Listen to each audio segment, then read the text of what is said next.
Nicholas Gregory, how are you? Good. How are you? I'm great. Thanks for doing this. I appreciate the time. Thank you for having me.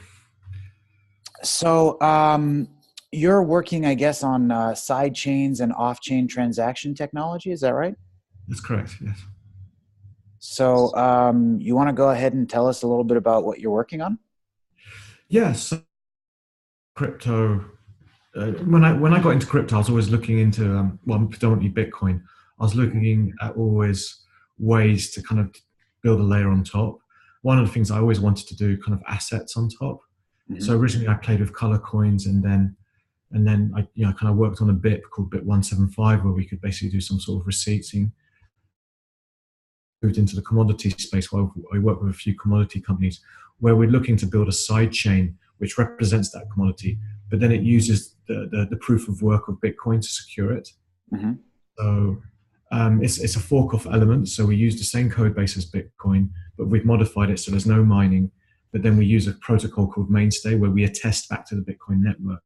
So you get the immutability of Bitcoin, but it's actually on a separate side chain. Okay. And yeah, and it's been an evolution. I've been looked at things the way Tether's done on Omni layer, and we just figured that this is probably better for the clients we're working with. It's kind of it gives them the control where they can manage their own side chain. Hmm. Because they're regulated clients, they kind of want to work in the regulated space. So they want the transactions to support full KYC. Because they own the side chain, we can modify the code to make sure the addresses are kind of KYC'd and AML'd. But then Hmm. you still get the immutability of Bitcoin by kind of attesting back onto Bitcoin. And Okay. I think this is the way applications will get built. They'll use Bitcoin's proof of work as kind of like, but they're renting it. They're paying for it in transaction fees, and once you start working with side chains, you open up yourself a lot of possibilities for, and I guess more scaling solutions, and it kind of evolves up the stack. Hmm. So, what is the potential scale of the side chains that you're developing? Like, how many transactions per second do they support? We haven't tested, but we only have because we're doing the consensus. We have 1 minute block times. Hmm. So I mean, you can just look at, and there's no mining. They're basically we use a multi-sig where we use a collection of hardware modules, HSMs. So I Hmm. think the scale we were looking at, I don't have the number off the chart, but it was kind of like way over what we needed. But Hmm. also the side chain, we could in theory, if we ever had scalability problems, which would be a good problem to have, we could. That's our kind of roadmap. But at the moment, for what we've I think we were looking, it was in the hundreds per second. It's not mining it, but we still propagate blocks, so it's a permission blockchain. But because we Right. don't have every node to kind of like, there's not the game fear of mining it. We do have bandwidth there. And I suppose one way to kind of solve the scaling issue with sidechain technologies is that not everybody needs to be in the same sidechain. No, not at all. I mean, we're not. If you look at side chains is a kind of generic word. It means there's a lot of use cases of side chains. Obviously, there's liquid, which is more about taking Bitcoin into like a layer on top of Bitcoin, and it's used predominantly for exchanges to provide liquidity between exchanges. And then you have what we're doing, which is really for assets. So we're using Bitcoin's proof of work, but we're not actually pegging Bitcoin, although there's nothing stopping us using Bitcoin. And I think when Bitcoin becomes more regulated, we would probably still use Bitcoin as a transaction fee for our Hmm. site. But the clients we work with are not, it's hard to use Bitcoin in the real world still because of regulation and stuff. But Hmm. yeah, it is a scaling solution for sure. And I mean, I think this is what Bitcoin always needed. I mean, side chains, Lightning, and that's why last year was quite big getting SegWit allowed. I mean, side chains could work without SegWit, but definitely not Lightning. Or it Hmm. could work, but it would have taken a few more years to develop. And if you Hmm. see, the Lightning's has come kind of exploded this year. To be honest, it's gone beyond what I expected it. I thought it would still be experimental. I didn't expect to see so many channels popping up and so many Lightning apps, and that showed Right. how 2017 will probably be remembered because of the Bitcoin price explosion, but Hmm. it allowed SegWit, which allowed scaling solutions and because we've got a SegWit, we've seen how we've seen the innovation come through. We've seen people coming out and building on back on Bitcoin again, and I think SegWit was a lot to do with that. Can you explain SegWit, like segregated witnesses? What is it and what is it for, and why does it allow sidechain technologies, and how does it help with scaling? Okay, so it didn't really help with sidechains. To be fair, it helped more with Lightning. So I mean, it's hard for me to go through all the technicalities, but it fixed a malleability issue in Bitcoin. Hmm. So Bitcoin had a malleability issue. So basically, for Lightning, if you wanted to do kind of two-way payment channels, it kind of Hmm. wasn't really possible without SegWit. Hmm. And to have done that without Lightning would have mean a lot more engineering on the Lightning side. And Hmm. it didn't increase the block size. It just meant the block size was more about weight. So it allowed more transactions to be filled into the 1 meg blocks. Hmm. And this is why Lightning's kind of exploded. But for sidechains, it wasn't needed. And again, there are many people that want to propose changes to Bitcoin to do kind of like what's called trustless sidechains. Hmm. We haven't done that. We run sidechains on its own hardware, but we use Bitcoin to peg to it.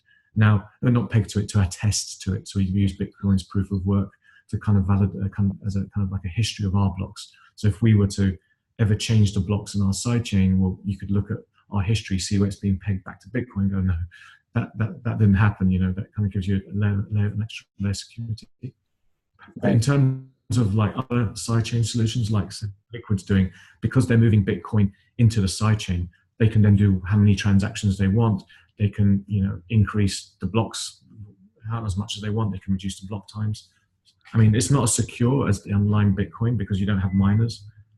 Hmm. But So one of the the major kind of discussions or points of contention in um, in the especially the Bitcoin community, now that there's kind of a little bit of a bifurcation between Bitcoin and Bitcoin Cash, and then Bitcoin Cash is getting another bifurcation, and one of the big debates is about block sizes.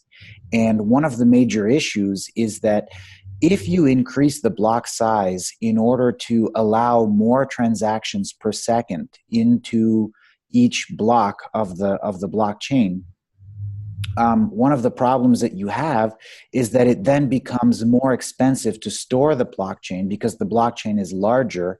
Therefore, you need more storage space. And what that means is that you reduce the number of people who can participate as full Bitcoin nodes on the network and storing the entire blockchain. mhm. And you know, I wonder, one of the major advantages of sidechain technologies, especially Lightning, for example, is that it makes block size completely irrelevant. I mean, in theory, you could even have a cryptocurrency like Bitcoin that only allows one transaction per minute. Mhm. But if everything's being done over the Lightning Network, then that means that everyone can store the blockchain on a very low storage device.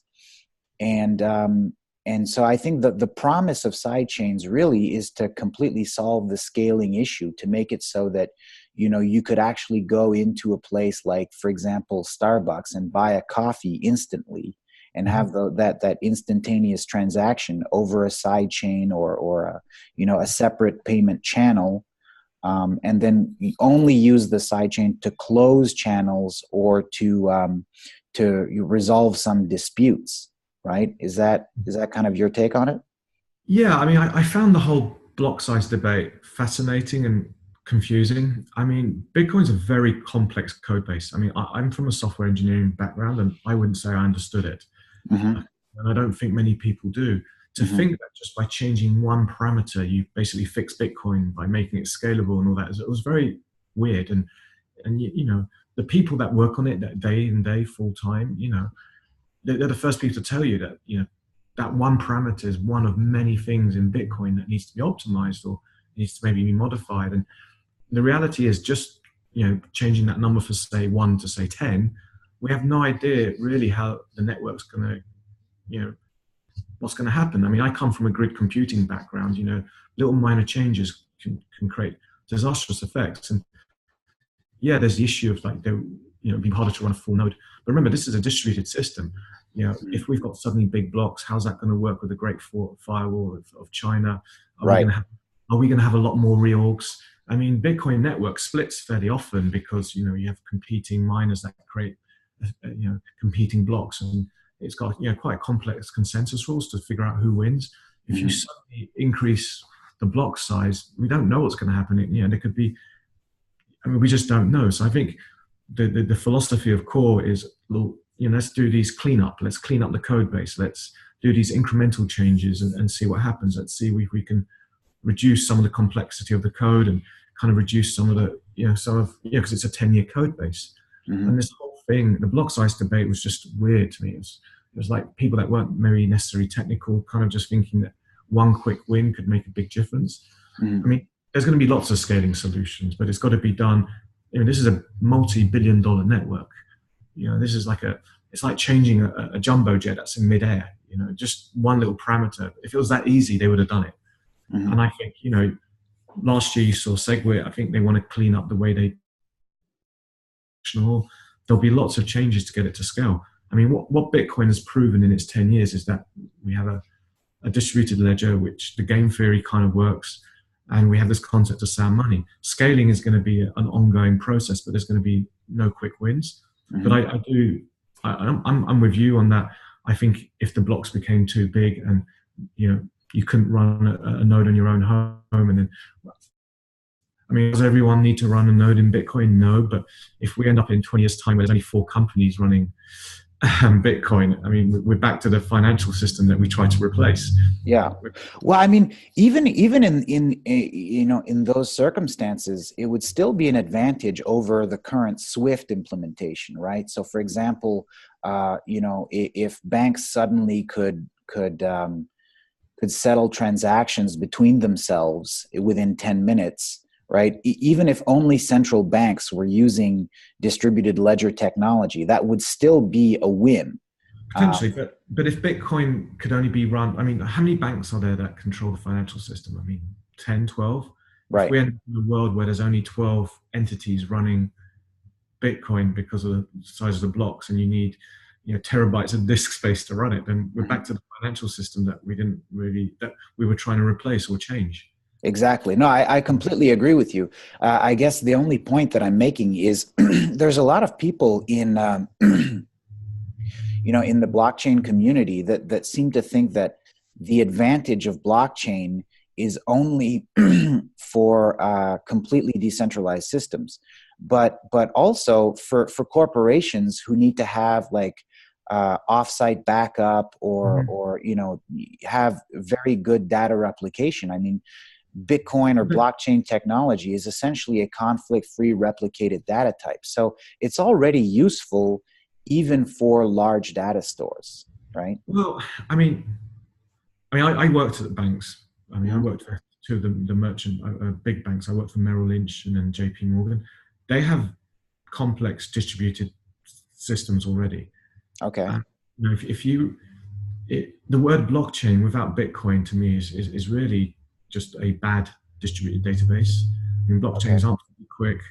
They waste a lot of time on doing cryptography, and it's the kind of the gamification of this database which works. Which it's the fact that miners competing against each other to secure it. If you rip that out and just have a blockchain, I'm not sure what you have. It's you can exchange money and not necessarily trust each other but we trust the thing because no one actually owns it. So it's interesting because I've seen a lot of these blockchain projects in Morgan when they were trying to push out Hyperledger and stuff, and I was like, well, how's this better than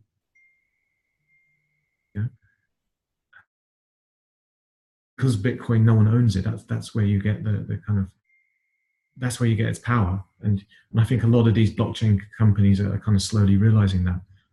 I've spoken to they've invested a lot of money in Hyperledger and these blockchain projects, and they realize they really haven't improved on the databases they had before. Right.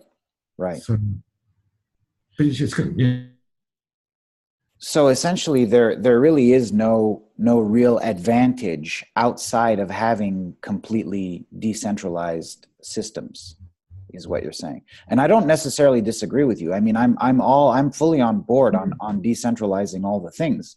I just I was under the impression that that SWIFT is already a very outdated technology for international transfers. It's very expensive. There's a lot of administration costs. You can't settle, for example, transactions over weekends. I mean, it takes 3 days. It's literally faster to carry cash on an airplane to another country if you're trying to remit money to India, right? Rip out their technology and replace it with, say, blockchain technology, unless they change a lot of their processes, and I don't think it's going to be any better. Now, if they were to change it with Bitcoin, obviously we would get, then Bitcoin is more used.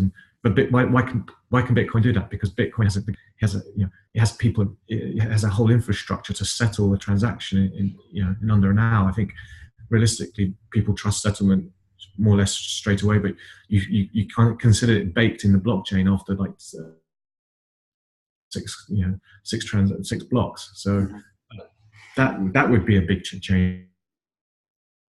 Internal technology of Swift to blockchain probably wouldn't change anything. Right.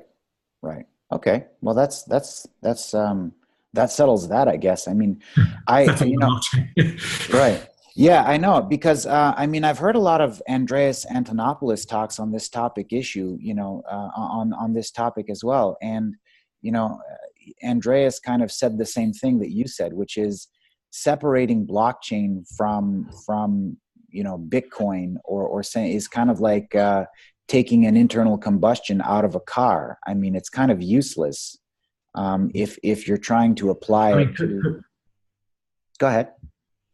Yeah, I mean, could Swift's internal databases do attestations to the Bitcoin blockchain to kind of get some of its mutability? Possibly, but it's the transparent nature of Bitcoin and the fact that we have the game theory behind it. We have the whole infrastructure that makes it special, not necessarily the blockchain, which is essentially just a chain of blocks. I mean, database. I come from that background. It's vastly superior to blockchain. I mean, mutable ledger, linked list. It's nothing special. It's the fact that you have this whole consensus and miners around the world that are basically fighting to build these blocks, and then a set of nodes around the world that are validating these blocks. That's what makes Bitcoin unique. The game theory behind it. That's right. I'll be honest. When I first looked at Bitcoin, I wasn't impressed. I thought 10-minute block times, 10 minutes. But then when you read it and download, when you understand the whole network and infrastructure behind it, it's like, oh wow, this is world changing. Yeah. Mm-hmm. Mm-hmm. Right. I mean, and one of the major things about sidechains, again, is even a 10-minute confirmation time, assuming that there was no network congestion over the Bitcoin network, it's still prohibitive, right? Like for most use cases where I'm in a restaurant and I just want to get something quickly, or a drive-through, or a supermarket, or any kind of day-to-day transaction cannot really be done right now using Bitcoin, because the transaction fees are quite high, and also because the confirmation times are quite high, right? Nobody's going to wait an hour to But people like me and you, we live in the Western world. We have a good financial system on paper. I mean, it works. We use Visa. But remember, Bitcoin was an implementation of sound money. It wasn't building Visa. Right. Yeah. And Visa could use Bitcoin, or we build, the community would build something like Visa, which is, cheaper, maybe more freer, less regulated. And I guess Lightning could potentially be that. It's looking like it may be that. And I think it'll be a combination of Lightning, sidechains, but there'll be an infrastructure on top. With Bitcoin, I think the idea of Bitcoin being sound money has kind of worked. I mean, yes, there are forks and it kind of gets diluted a bit, but so long as a collective of people trust it, then it's working. And now, we're going to see basically a more open source version of Visa, hopefully. Right. Well, I mean, like I said, I'm really interested to talk to you, because I think that sidechain technologies generally are the way forward, right? Mhm. This is really the only way to solve the scaling issue and keep it decentralized. Because if you increase the block size, you reduce the number of nodes, and then we get back to the situation where, again, it's not really that good of an alternative to pre-existing, to just Microsoft database or Oracle, Mhm. right? Like it doesn't have any specific advantage or real world use case if you make it so that only a very, very small number of data stores or data storage companies or large well-funded banks would be able to host the entire blockchain. It doesn't solve anything. Mhm. So keeping the block size small, and doing a lot of things off chain, I think makes a lot more sense. Yeah. Mhm. Exactly.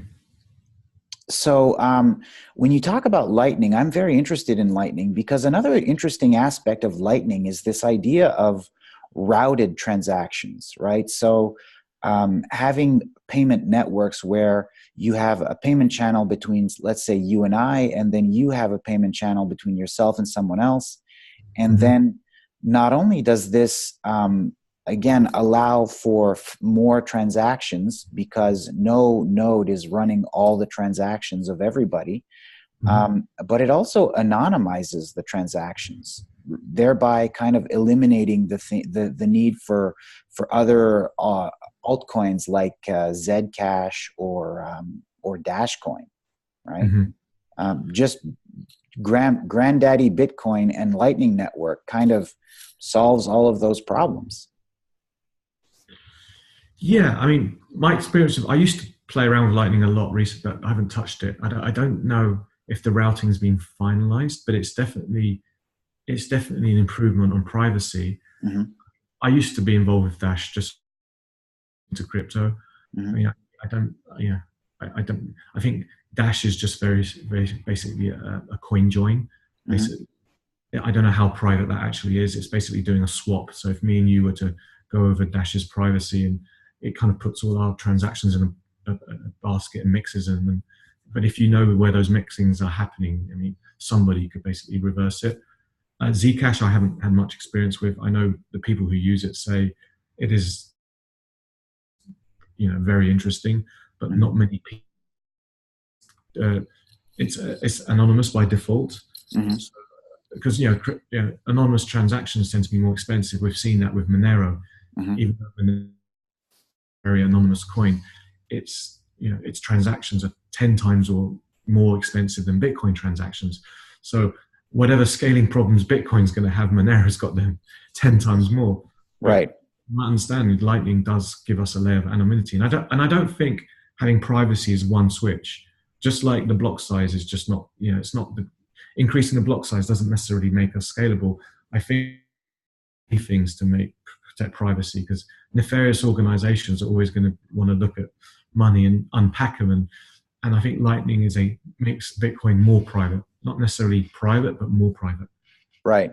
Right. Well, again, everyone in the payment channel knows who's involved in the transactions, which is the same issue that you get with Dash. I mean, the master node that's essentially tumbling all of the transactions. So as I understand, Dashcoin, they have a built-in kind of anonymizer into the client, and what happens is you essentially pay a master node some kind of transaction fee Mm-hmm. to To basically do a coin join, from my yeah, understanding. exactly. So you just basically, it's like putting a bunch of marked bills Mm-hmm. into a dryer, and then you mix them all up, and then everybody just pulls Mm-hmm. some marked bills out, and you don't really know who was sending what money to who.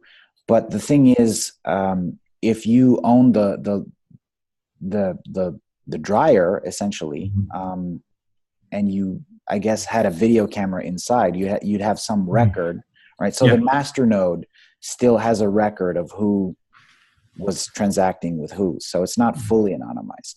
No, and I guess with Lightning, we're at the early stage of Lightning at the moment. I think most about a payment, Mm-hmm. and I think there's always that debate: is Lightning or are we going to have a nice distribution of hubs? And I think don't think anyone knows. Hmm. Yeah, you'll see how private it is. So Right. hopefully we'll have lots of hubs. I send you a payment, it goes from 2 or 3 hubs to you, and obviously the more hubs, the more private it would be. And that's, yeah, I think that's what we're Right. hoping. And hopefully the game theory will allow that to happen. So you mentioned earlier that the sidechain technology that you're developing is, kind of has a lot of features built in for know your customer and anti-money laundering, so KYC and AML. So is this a fully decentralized system? What exactly is the use case of this type of technology that you're building? Yeah, so we have clients that basically want to build, asset-backed chains. So think Hmm. of things like precious metals. Hmm. You know, because it's basically based off the Bitcoin code base. We know that Bitcoin's been battle tested for the last 10 years. Hmm. And they also want some of the features we have, and by building on a sidechain, we can attest back to the Bitcoin network. We can write software to that. But it's essentially like a precious metals company. If a precious metal company wants to put some of its metals on what's called a sidechain, and for ours, it's a permission blockchain. It's fairly centralized. If you have gold or silver or platinum and it's in a vault, well, the vault is the centralized piece. It gives you is it's permission. It's a permission blockchain. So if you wanted to send a piece of gold to me that you have in that vault, you can download that node. You can run it like a full node. You can see the transactions. Hmm. That blockchain because it's been attested back onto the Bitcoin network. So if transactions are reordered or any nefarious behavior, you have more trust than if this was just a centralized database, like some website called Gold website, and you're just basically logging in and sending it, because you can download the node, actions on the node, the history is preserved on the Bitcoin blockchain. You have an element of more trust. I mean, it's as decentralized as you can be, considering that the gold is in the vault. That's the way we try and position it. Right. Okay. So I've looked at a lot of ways of getting assets, because I'm a fan of Bitcoin. I do think Bitcoin is a solution to real money, but having things like metals, maybe stocks in the future, how do you get that on a blockchain that makes sense? Because they're always going to be somewhat centralized because of where the gold is. Right. Right. Obviously. One of I guess the questions that I have is, how do you do KYC really in a I guess a cryptographically secure or mathematically provable way? Because as I understand KYC, it involves like a grainy photocopy of someone's government ID, right? Like Yeah. it's So the way we do it, I mean, it's not rocket science. KYC vendor. So whoever the government, depending on where this blockchain lives, they have, that vendor would KYC. Say you wanted to go on to be KYC to trade this gold or Mhm. platinum, you would go through a KYC process, your public addresses, and then we would know that that public address is a KYC address. So Mhm. we're not going to do the KYC. I mean, that's down to people. We just ensure that a transaction can only go to a KYC address. Okay. Yeah. I mean, identity on the blockchain, I mean, I don't really want to touch that. That's kind of, I don't know if I do building identity blockchains. I don't know if blockchains are suitable for time. All we want to ensure that our addresses in the system have been KYC. Yeah, I mean, identity on the blockchain is a very difficult problem to solve. I mean, I know that some people are talking about um, you know having like voting systems, for example, built on blockchains, and that's I think incredible. about that is like with your identity is going to be preserved chain. So if you've done bad things like 10 years ago or something, it's permanently there. I Hmm. mean, that's my concern about when we go down this direction of Hmm. putting too much in the blockchain. Or are people going to know your voting patterns? If people figure out how you voted, they figured out it's you, they would know your voting patterns for the last X years. Or, if you've, done like many of us have, it's permanently in there. I don't know if that's necessarily a good thing. Yeah. No, I know. I fully agree. But I mean, there's probably some way to anonymize a person's vote, right? Still, Mhm.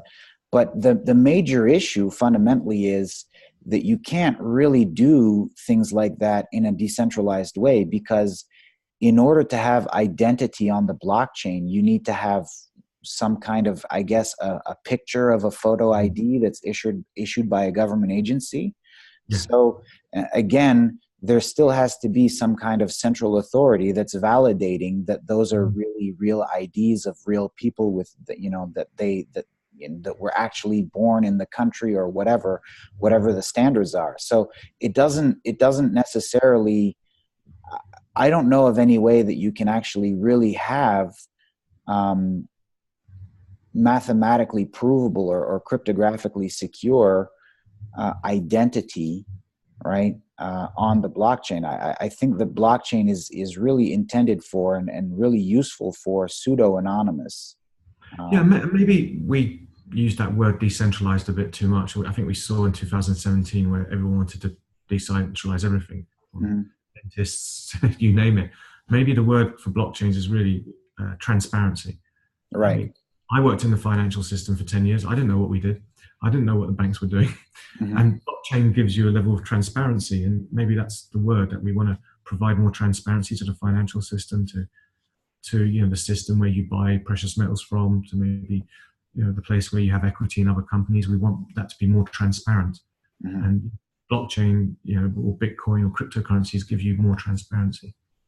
Okay. Maybe that's, yeah, the way I try to look at it. So if your company isn't doing the KYC for the, I guess, the asset allocation or asset registration to each KYC address, um, what exactly is it that you guys are doing specifically, and kind of how does it work?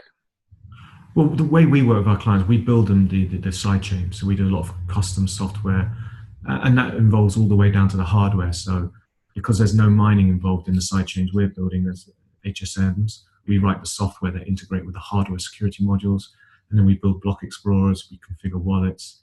We build basically as much software as we can, and then we support it post go live, and we procure the hardware. That's essentially what we do for KYC. I mean, like many online systems, we have a module which allows us to plug into a preferred KYC vendor.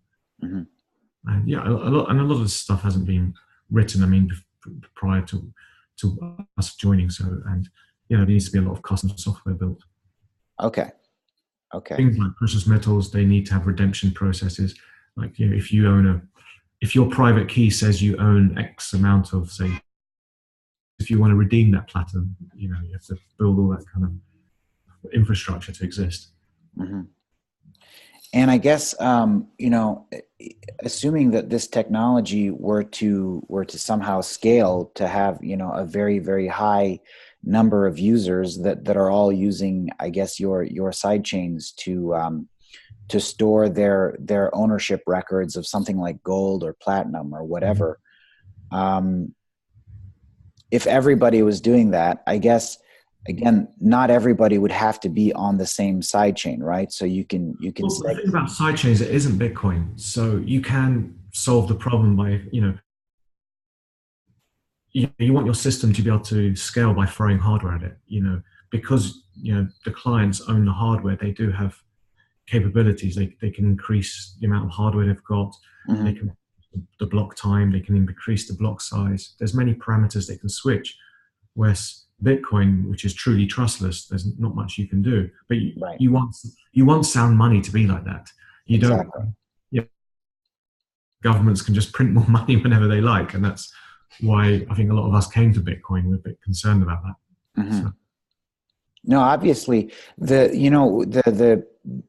whenever people kind of ask me about Bitcoin, and they say, well, how does it work exactly, and who decides how many Bitcoins get issued, and I explain to them, well, that decision's already been made, mhm. right? And you just have to look at the decisions that have already been made in the Bitcoin network and decide whether or not you want to buy into those decisions, right? So What's absolutely nice about something like Bitcoin is that you know exactly how many Bitcoins there's going to be in 2144, for example. And it's going to be 20,999,999, I think. So, or 21 million. And that those are the only Bitcoins that are ever going to be in circulation. And that solves a lot of problems in terms of people,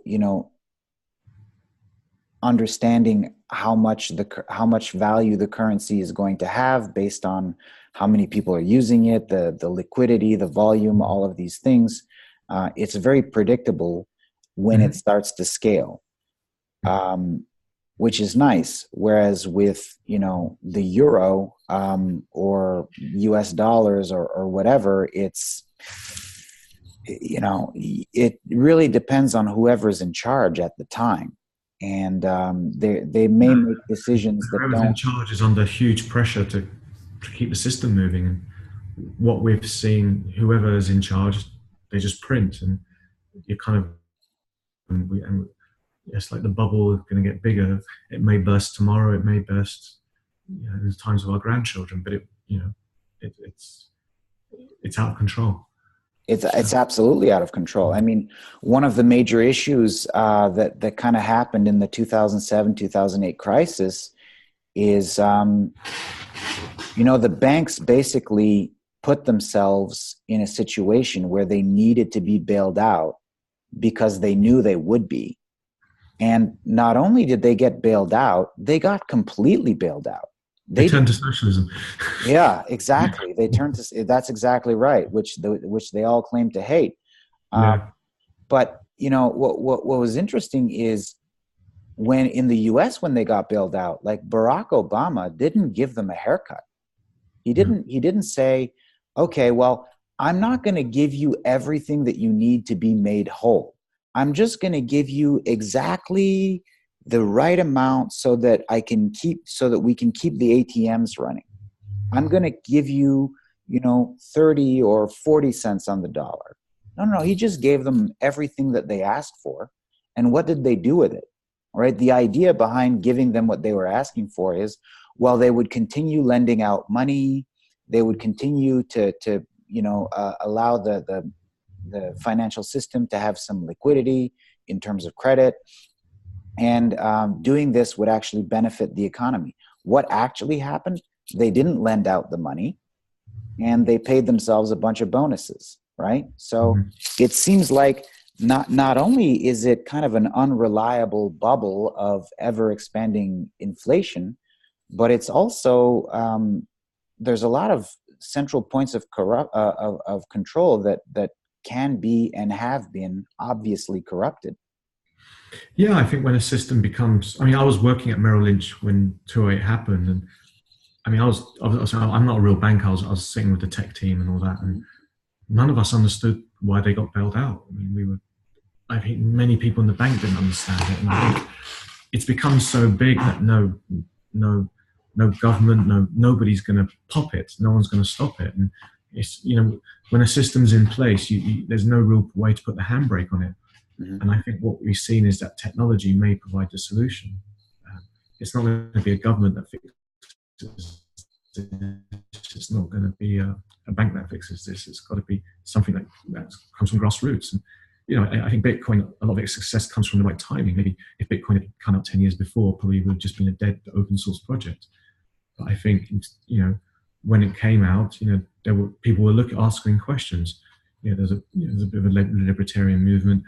I guess a lot of people after 2008 were talking about going back to gold, but we all know gold is not really relevant to the 21st century. Right. You can't really upload it to websites and stuff like that. And I think it was at the right time. It answered the right questions. And I think I first heard about Bitcoin. I remember a couple of people mining, but it was very much when WikiLeaks started using it, when Julian Assange couldn't use PayPal anymore.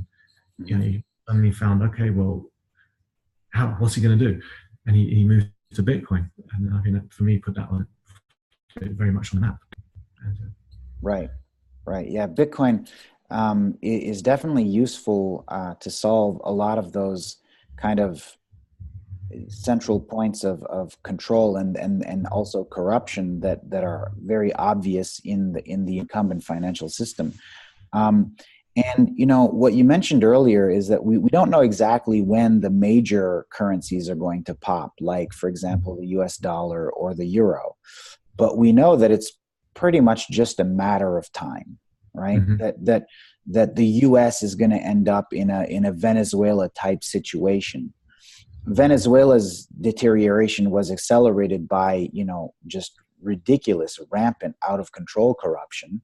Mm-hmm. Whereas the U.S. has, I guess, a more manageable, or it's a slower Mm-hmm. kind of degradation, but it's definitely going down the hole. I mean, if you look at the debt clock, for example, Mm-hmm. right? Like at some point, they're not going to be able to sustain that debt, right? What happens when interest payments become as large as their annual military budget, right? Like at some point it has to stop. It just Mm-hmm. cannot continue that way. And we obviously want these decentralized currencies that are trustless and transparent, and that there's no way to issue more whenever you want more currency, right? So obviously Bitcoin does solve that problem. It's just, again, the sidechain kind of technologies that have to come into play in order to solve the scaling issue, because 7 transactions per second is simply just not enough, right? That's just not going to work, even in countries where everybody's unbanked, right? Asking a poor person to wait for an hour to confirm a transaction for just their daily essentials like food is also not particularly convenient either, right? Even if they're in a deflationary economy, I mean, the currency has to be usable. That's kind of the major issue. I guess you're working more in the sidechain space around asset registration. Is that right? Yeah, I mean, you go where the clients are. I mean, Right. 2017, yeah, the ICOs were good and ugly. We saw capital creation, companies being funded by the community, and I think that's the way they should be. It was great. We also saw, a lot of scams. Yeah. But and I don't think I'm going to buy a dentist coin to go see my dentist. But what it did do is it did show capital creation could be done on a blockchain in a kind of, I'd say, more open way. And I think what that's shown is a lot of the old world, because the old world is not going to go away as saying, oh, well, maybe this is a technology where we can put precious metals on, we can put art collection on, maybe we can put stocks and shares. Maybe that would reduce slow down the whole process. I mean, maybe that would make it more efficient. So, from where I sit in London, the guys we work with, we've seen more of a demand. And the good thing is when I first started trying to do this in 2014, you say the word Bitcoin, people thought you were either a money launderer or a drug dealer. Now that it's not so bad, people, I say, well, Bitcoin, you don't have to use it, but we could use it for attestations. We could use it with some utility. There's more of a warmth to it, Yeah. And it's small steps. And I think getting people putting assets on side chains, pegging it back to Bitcoin, I think it's one of those steps where we get Bitcoin more mainstream. Because every year that Bitcoin's still alive, because remember, Bitcoin dies every year. Yeah. It's in the brain. There are more banks that are open to using it. There are more banks that are not going to shut your bank account just because you've done a transaction to Coinbase. The longer we keep this going, the more it's in the system, the more hackers building cool software for it, the more you've got late night, open source people building wallets for it. So we're just trying to keep Bitcoin alive, keep it going, keep it in the system, and that's my philosophy to it. And I'm seeing a change. Some of the people that I used to speak to about Bitcoin now, 4 years ago, they're just money laundering, drug dealing. Now it's more approachable, and yeah. So that's where we were with Sidechains. We would love to do more kind of like I would love to have a side chain that sits underneath Lightning, is a place where people, one of the issues of Lightning, if one of these hubs goes down, you've got multiple channels that's being switched off, and that could put a bit of a hit on the Bitcoin blockchain. Maybe sidechain is a way of aggregating those channels. Who knows? We've bounced some ideas with the guys I work with, but yeah, at the moment it's very much assets. But for sure, I mean, we're writing code. The more code that's built, the more infrastructure, the better situation we're going to be in. Right. I mean, to your first point about, people that think that Bitcoin is just for, illicit activities. I mean, I always ask them the question, do you think money laundering was invented in 2009? Right? Well, I actually think it's a good thing, because do you remember, if anyone's old enough, probably remember that the internet was only for porn and gambling. Yeah. And look what happens with the internet. Exactly. So it's a good sign. If Bitcoin's only for porn and money laundering and gambling, then it's on the right trajectory. Mm-hmm. It's always, those are always the early adopters, I guess. But again, it certainly gets battle tested with it. Yeah, I mean, when we talk about money laundering specifically, there are pretty clear signs that people have been laundering money for as long as money has existed. And even recently, there was this big scandal about HSBC Bank in Mexico that was caught directly laundering money for Mexican drug cartels. Not using Bitcoin at all, right? Let's be honest, I think all people involved in Bitcoin would probably say Bitcoin is the last technology used to money launder. Yeah, because it's because the market cap is relatively small, and because the transactions confirmation times, it's not necessarily the best. Like, cash is better if you're a drug dealer. You want actual cash money.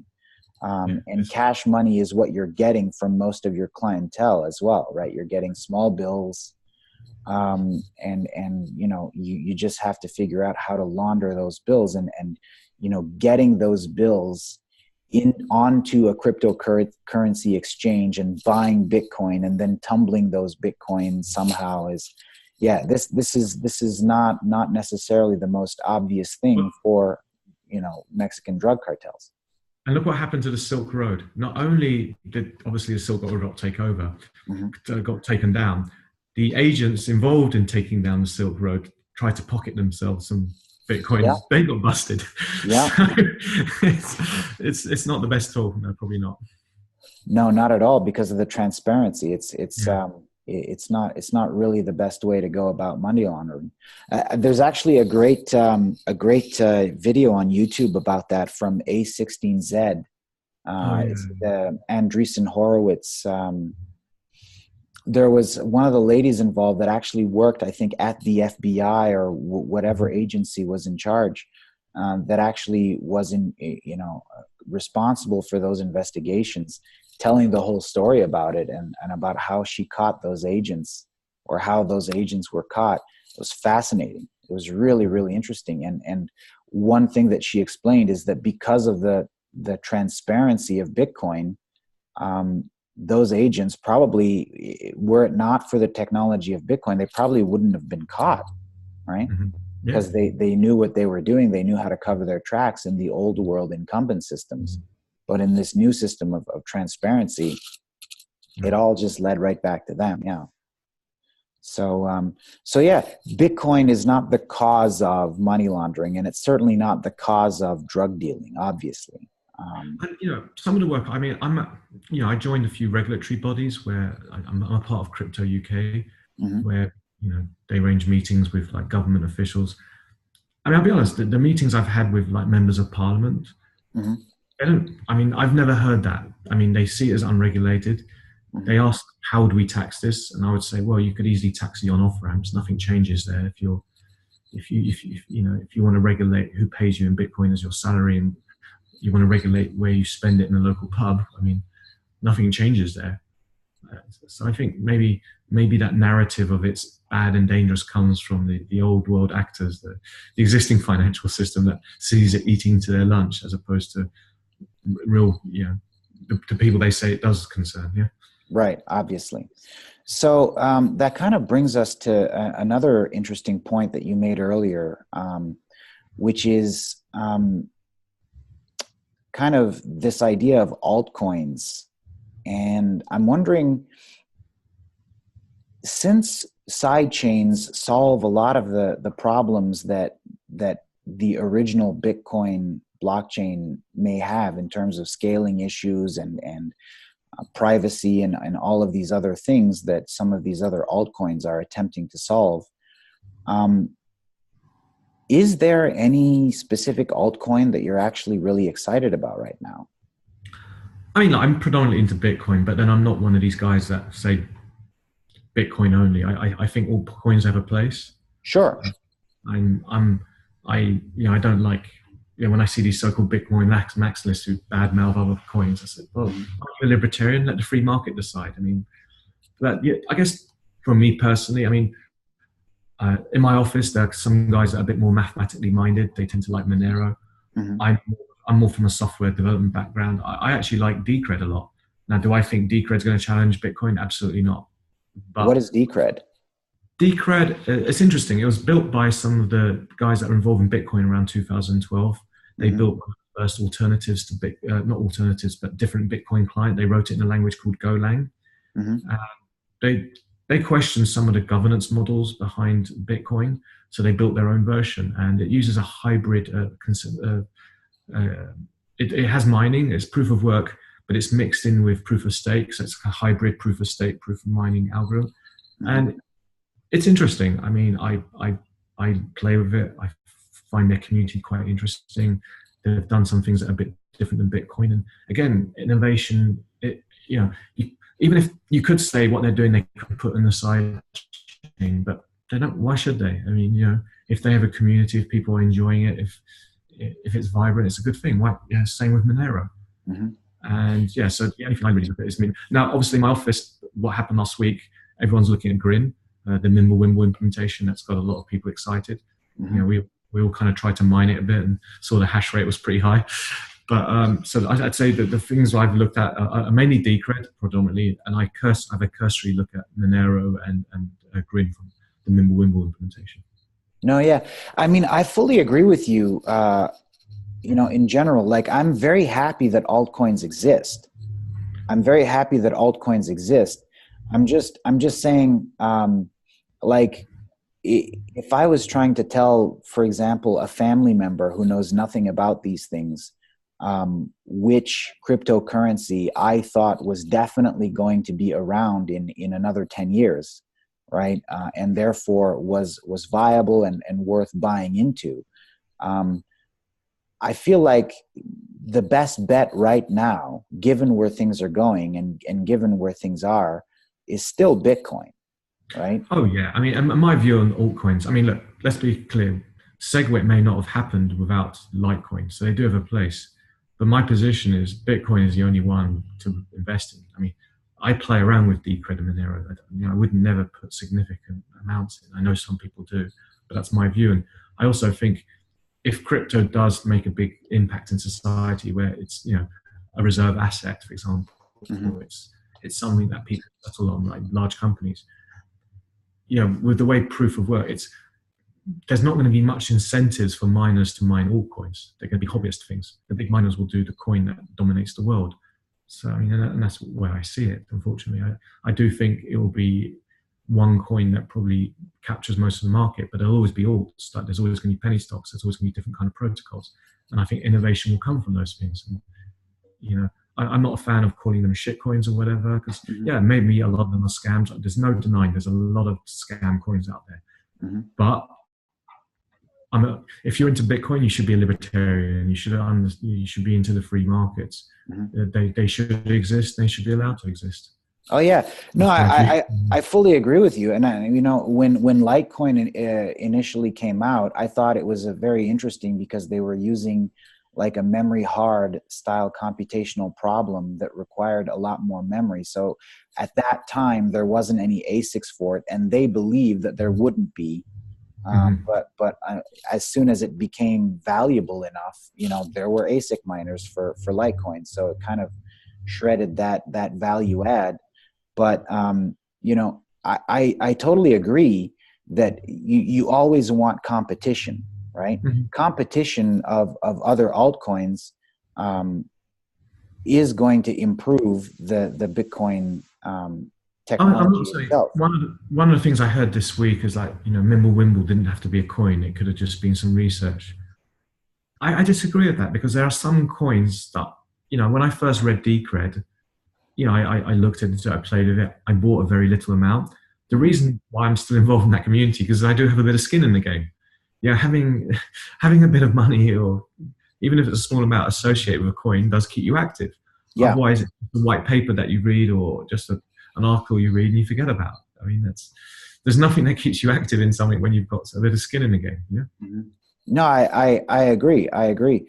And, again, I also totally disagree with people who, because I've heard that argument. I remember I was at a Bitcoin conference, I guess it was organized by Deloitte and Touche and some other, venture capital companies in Shanghai.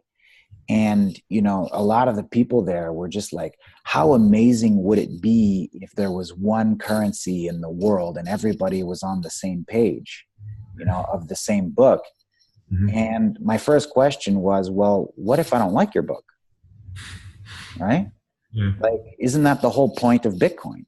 Mm-hmm. Like, that we don't necessarily like that argument. Kind of, if you extend that logically, it would be like, well, wouldn't it be great if everybody in the world was using US dollars and the US Federal Reserve was in complete control of the entire global economy? Like, no, obviously that would be a terrible idea. So I'm absolutely with you on this idea that altcoins are good and that altcoins actually are a forcing function that actually caused Bitcoin itself to improve. Yeah, I'm just saying. The ICO boom, I mean, let's be honest, the ICO boom went out of control. Mm-hmm. But it wasn't regulations it wasn't anyone doing regulation or any regulatory stuff that stopped ICOs. It was the free market. Essentially, people couldn't dump them. No new money came into the system. People saw them as money losers. They more or less died. And that's essentially what happened. If you're going to be into crypto, if you're going to be into this decentralized nature, accept the free market. Let the market decide whether something's legit or not, or has long-term value. Yes, people will get burnt. People will click on adverts online that promises them 100x on this coin. I accept that, but I rather that than being controlled by the system. Yeah. Sure. Education is always better than regulation. We've seen that in multiple things. Yeah. Right, but realistically, we're definitely both on the same page in that Bitcoin is pretty much still, the only cryptocurrency that's worth holding a significant position in, for me anyway. Yes. Yeah. Another thing that I wanted to talk to you about when it comes to sidechain technologies is this idea of microtransactions or having streams of transactions. For example, paying for a service for exactly the amount of time that you're using it and then stopping the stream as soon as, for example, let's say, could you have microtransactions at a scale where you were maybe paying for each individual packet that you're receiving from some kind of streaming service? Off the top of my head, that would be more of a Lightning thing. I attempts of that in Bitcoin. Do you remember the 21 machines? The 21 machines, they had payment channels. Mm-hmm. They had unique payment channels, like not bi-directional. Because payment channels has been in Bitcoin. I think Satoshi wrote the first implementation. Don't quote me about that. So Lightning's, Lightning Network's not payment channels, but we've had the concept of payment channels for quite a while. Mm-hmm. Do it per packet. Could you use an identity of the packet to basically be the thing that creates a transaction? Maybe. And because Lightning is now buzzing, I see projects claiming that they're doing some sort of streaming service and stuff like that. But I think that's it'd be around payment channels and Lightning for sure. Yeah, because that's I guess that's another one of the the advantages of these sidechain technologies is not only that they solve the scaling issues that Bitcoin has in terms of just being able to replace the incumbent financial system, but it actually has the potential to even enhance it and allow new forms of microtransactions and new types of services that are completely pay as you go. Well, it's interesting that no one, in the year 2019, no one ever sold micropayments, and that was a use case of the internet. Mm-hmm. And a lot of, I don't know why that was never tackled. And many people have tried. I mean, I've seen many micropayment startups over the years. So if Bitcoin can change that, that would be huge. Yeah, absolutely. I mean, I've seen a few examples of it. I mean, if you look at some of the Lightning Store apps like Satoshi Place, is it Satoshi Place, where you can buy a pixel for like 1 Satoshi of Lightning? Mm-hmm. I mean, people are using it. I mean, it's proving the model, it's proving the use case. So it seems that we may be on that direction for sure. Yeah. And, another issue, I guess, with Bitcoin, that's not, it's kind of a trivial issue to solve, I suppose, is this idea that a Bitcoin can only be divided by 8 decimal places. So, at some point, if each Bitcoin is worth $1 million, even at 8 decimal places, 1 Satoshi would still maybe be at a greater value that would be beyond what you'd want to use it for even micropayments. So you'd have to have kind of more divisibility than 8 decimal places. You might want to take it to 10 or 20. I don't know. But if everyone agreed, I mean, that could be a change in the Bitcoin protocol. If not, again, it could be done at a sidechain level. I mean, a sidechain can basically do whatever it wants. Mm-hmm. But yeah, I think that could be solved many ways. I mean, if there's consensus, it could be a Bitcoin change. I mean, it's hard to think of Bitcoin changing again after all the drama of SegWit, but you never know. Yeah. SegWit was a big deal. Why do you think that was? Why do you think so many people were so kind of up in arms about segregated witnesses? Well, I mean, anyone who's worked in software knows that design decisions aren't easy, and egos are involved. There's rarely unanimous agreement, and with open source software, it makes it harder. I mean, I was involved in a few open source projects before Bitcoin, just really because they were part of my day job and I needed things fixed. And it's not these kind of all singing and dancing. There's a lot of contention. And I think what Bitcoin showed was that you had a software debate out in the public and people's money were involved. I mean, this is the reality of it. I mean, open source projects can be annoying when you're reliant on the software package, but you can always do a patch, you can always change it. This involved people's finances. And I think, you had competing interests. You had venture capitalists that had invested a lot in Bitcoin that probably wanted to see these startups produce a working model, which hadn't happened as quick. You had the Bitcoin core developers who basically they're on Bitcoin all day long. They don't see this as basically mature software. They see this as basically very fragile software.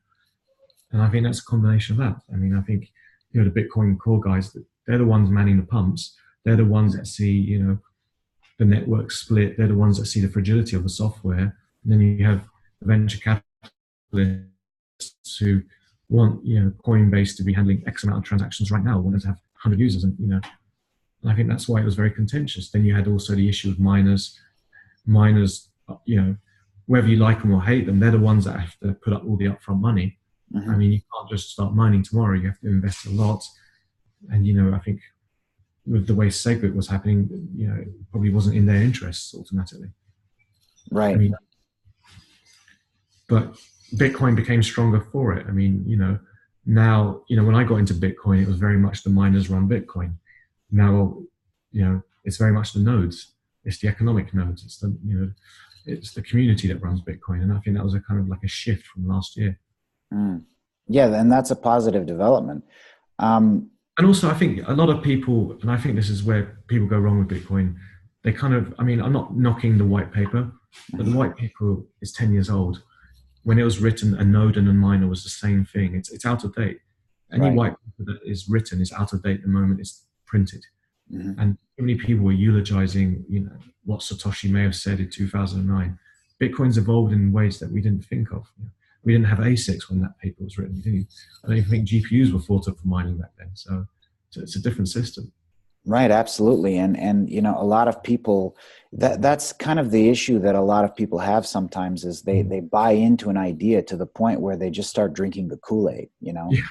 And then they think that the word of Satoshi in the white paper is gospel, right? It almost becomes like a religious ideology, or so yeah, obviously,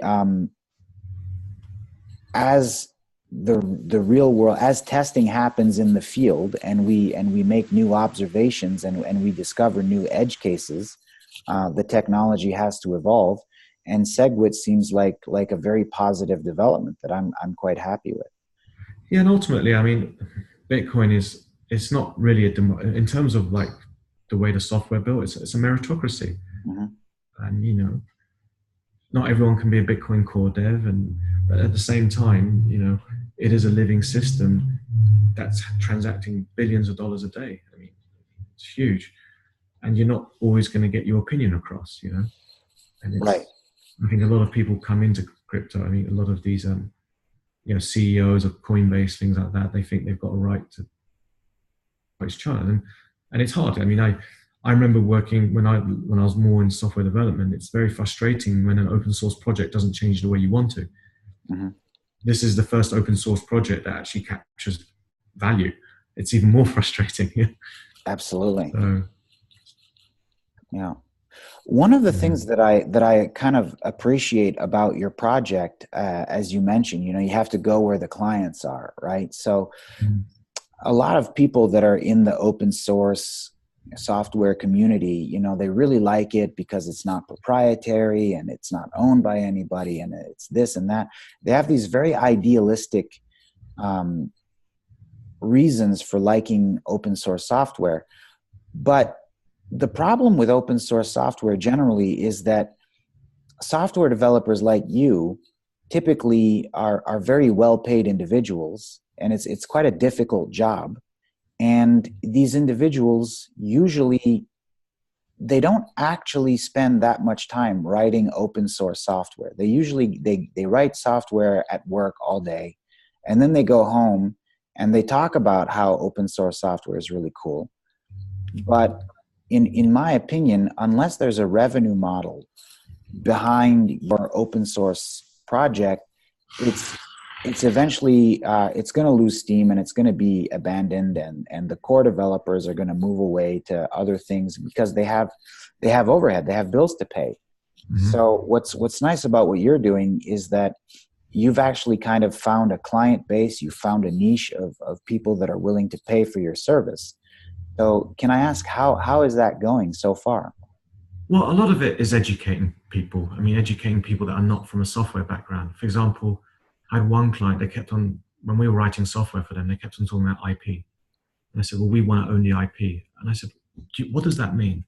I said, if your software is open source, if we're able to take whatever we've done and push it back into Bitcoin, and we try and submit patches back into Bitcoin and Elements, I just explained to them, you have a huge community testing that software.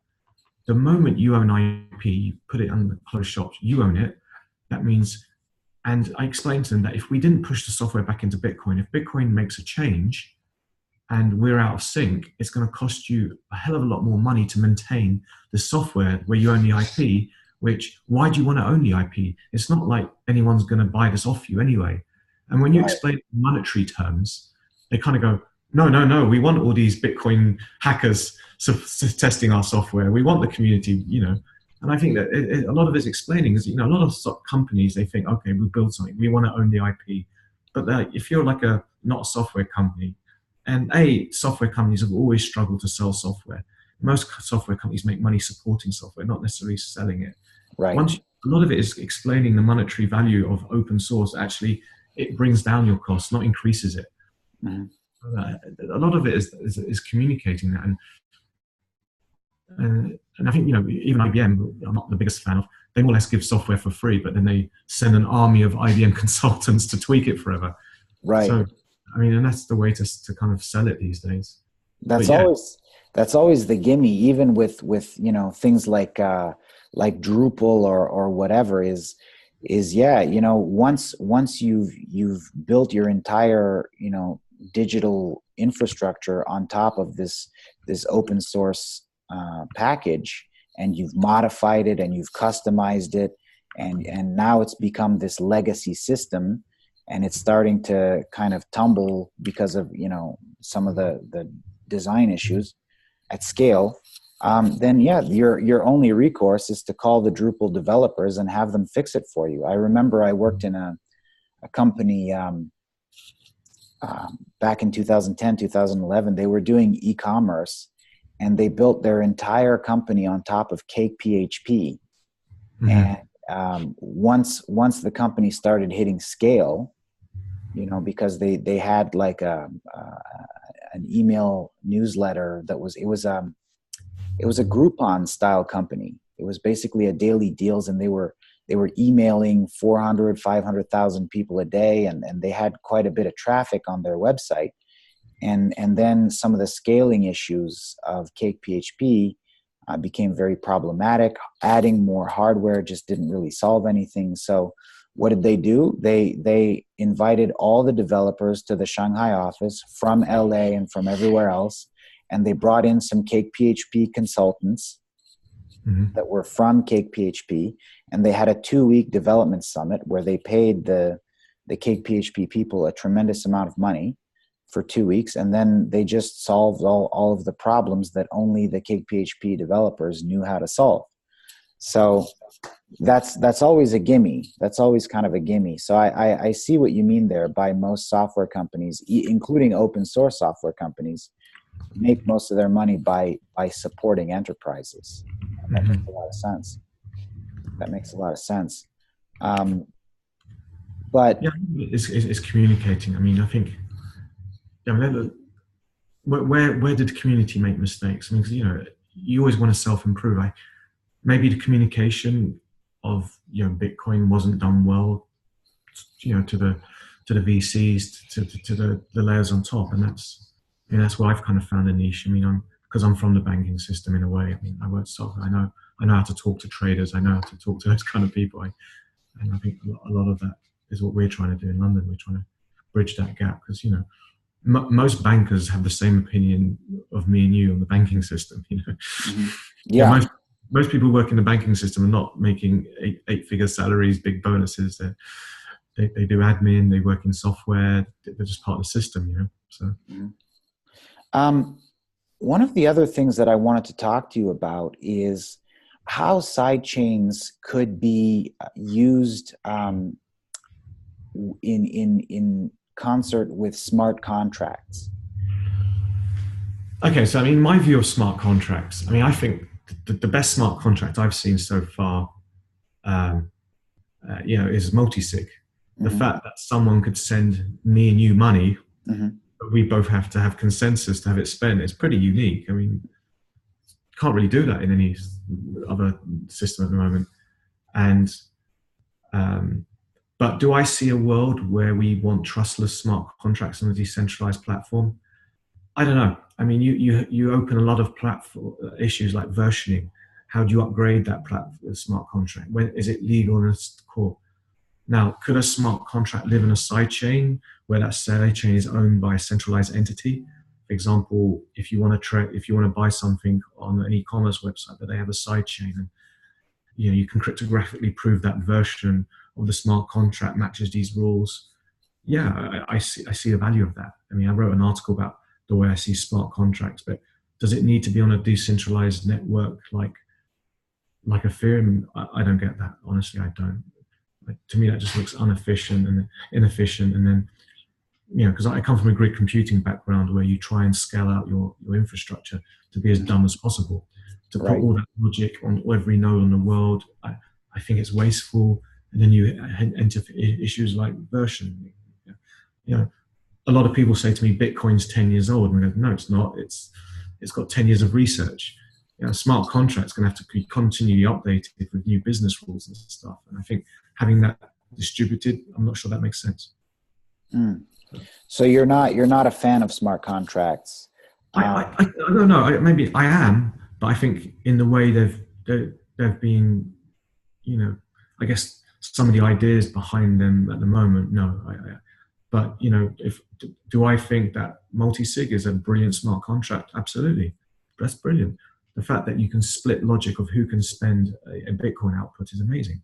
Yeah, multi-sig makes a lot of sense. Yeah. Especially, if you want to do like two-party escrow, for example, right? So you have no third party. It's just, let's say I buy something from you, and then I put double the amount of money from the purchase cost for that item, and then you also put the same amount of money into a multi-sig wallet. And when I receive the product, if I'm satisfied with it, I release the excess, right? I approve the transaction. So you can actually do two-party escrow without any need for any third-party intermediary, which reduces the cost and increases the safety of a lot of these transactions. It enables a lot more transactions, and it lowers the barrier to entry, so that now you don't need an intermediary like Amazon to sell your products on the internet. Yeah. And I think the way smart contracts will look in a few years' time will be very different than what we've seen so far on smart contract platforms. Could they basically be cryptographically proved logic on a sidechain? Yeah, I mean that's what I'm leaning to. So there'd be some, because I think a smart contract always needs to be, centralized in a certain kind of way. I mean, when you work in the real world, people like to sue someone. Yeah. If you have a travel platform and you use a smart contract to buy your travel tickets, and then you show up at the airport and there was a mistake. People can't live in a world where you can't sue people. And this kind of like totally trustless model, Bitcoin, maybe money is the only real use case for that. I mean, and we have to be open to that. But could we have smart contracts built on top of that, which aren't necessarily decentralized, but we use cryptographic proofs so they point to who's the owner of them, who's the central entity of them? Yeah, I believe in that. Yeah, I mean, it's really interesting because I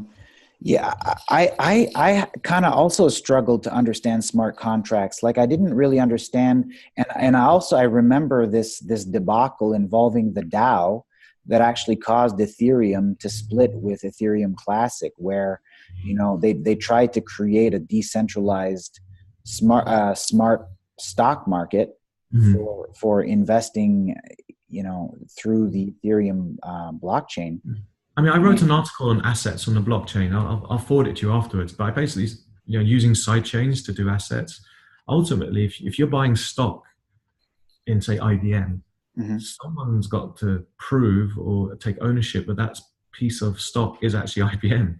Right. And if and it comes back, why do we trust the IBM.com website? It's because there's a digital certificate on the SSL certificate that tells you that that's IBM, and you trust that entity. And yeah, I mean, blockchains will give you more transparency, but we do need that. There's that level of centralization we need to trust that it's IBM.com. And if we have an asset issued on the top, it's the same thing. Right, exactly. And also the domain name system hierarchy as well is another validator of IBM.com. But yeah, I mean, these smart contracts, I feel like Vitalik Buterin is a very, very intelligent person, and he's probably got a lot of very, very smart people working on the Ethereum blockchain. But as soon as they released the DAO, it didn't take. I mean, I remember I heard about the DAO project on a podcast that I watched called the Daily Tech News Show with Tom Merritt. And I think it was a couple weeks later, I heard that it had been hacked and everybody lost all their money. So, that's kind of one of the major problems with these smart contracts is there's so many edge cases and vulnerabilities that having a full programming language implemented into a blockchain and allowing for these smart contracts. I mean, there's so many ways to hack it that I'm just it's smart contracts to me seem like a very interesting idea, but is just there's too many attack vectors. It's too large of a security profile to solve right now. I'm glad it exists. I wish them the best of luck. I hope they figure it all out.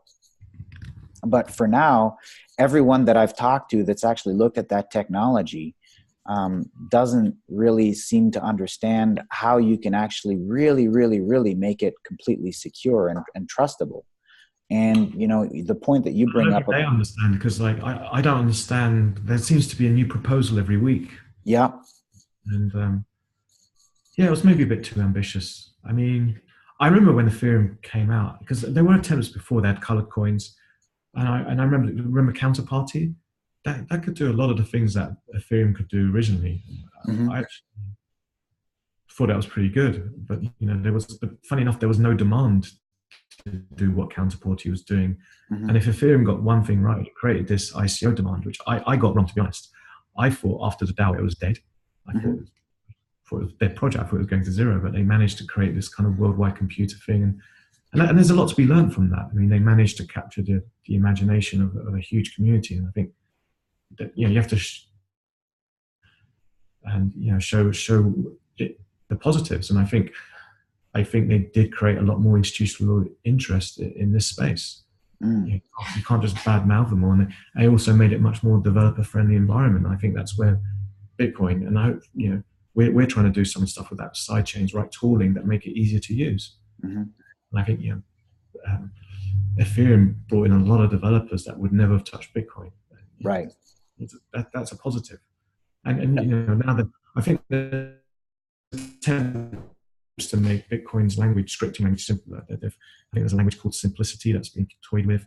And I think Lightning, because the code base is an easier language in Golang, Lightning's definitely getting a lot more developers involved. So I think it made a good shift. Yeah. No, again, like I said, I'm glad that Ethereum exists and that so many people are working on it. But what you brought up immediately when you said, multi-sig is a great smart contract in and of itself, I fully agree, because I feel like, for example, let's say that you and I wrote a contract just in English language, and then we had a multi-sig wallet. Because there's kind of some collateral that we put into that multi-signature wallet. If we put in collateral, right, we both of us have a financial interest in solving any kind of contract dispute that we might have with the English contract between the two of us, because we both want to get the collateral that we put into that multi-signature wallet. So I feel like just multi-sig wallets with collateral allow for pretty smart two-party resolution. Like, both of us are going to solve whatever the problem is if we want to get our collateral back, right? So that's a pretty dead simple and quite secure solution that enables a lot of the functionality of a smart contract without any of the attack vectors and the massive security profile that you have with something like Ethereum. But yeah, like you said, I'm 100% happy that it exists and that so many people are working on it. And let's not forget, Lightning is essentially a smart contract. It's a smart contract. I mean, it's opening and closing a channel. I mean, it's a smart contract. So I guess, I'm a fan of smart contract. I guess when you say that to people, they've got this kind of build it in JavaScript and stuff, and I don't think that's the way to go now. No, I don't think so either. I don't think that you want to write a whole very complex program, and again, like, what is the trigger for these smart contracts? Like, what is the source of truth that allows you to determine that a contractual obligation has been fulfilled, right? Like, what is the mathematically secure, provable? Is it a website? And how does, like, what is the input that triggers some kind of transaction of a smart contract? And there's just so many ways that I can't even, I think the ways of hacking a smart contract right now are so innumerable that I just, again, I'm happy that Ethereum exists and that very, very smart people are working on this.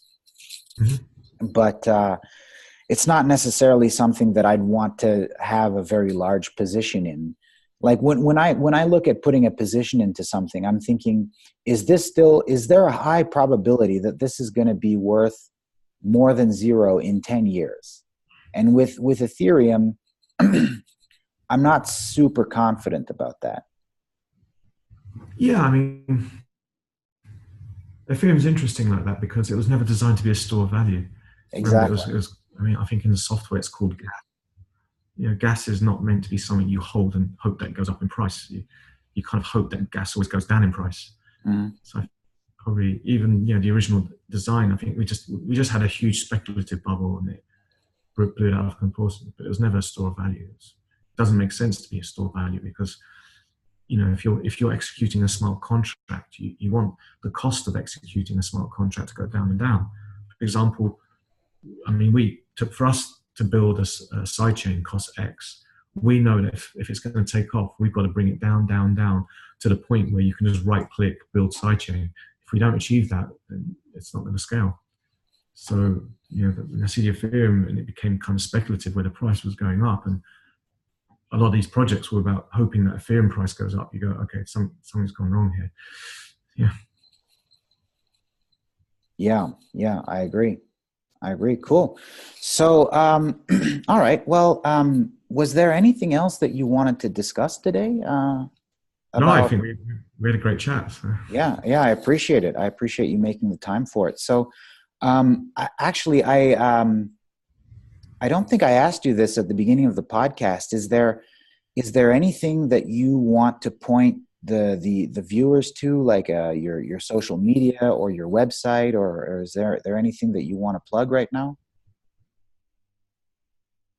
Sure. I mean, I work at CommerceBlock, so it's commerceblock.com. You can grab my Twitter. I mean, from there, I tend to write articles sometimes on LinkedIn, more about how I see assets moving on blockchain, and you know, we have an active GitHub. I don't write code that much anymore. I dabble, but that's it really. I'm quite active in the scene in London. I mean, I go regularly to meetups. I presented once or twice, and that's it really. Kind of. Okay, so commerceblock.com and then Nicholas Gregory on LinkedIn. Yeah. Great. Yeah, and I've got my Twitter handle's Gregory_Nico. So. Perfect. All right. Well, thank you. Appreciate you making the time. And I thought this was a very, very good conversation. Anytime you want to do it again, let me know. Thanks. We will do. Thanks. All right. Thanks. Have a nice day. Bye-bye.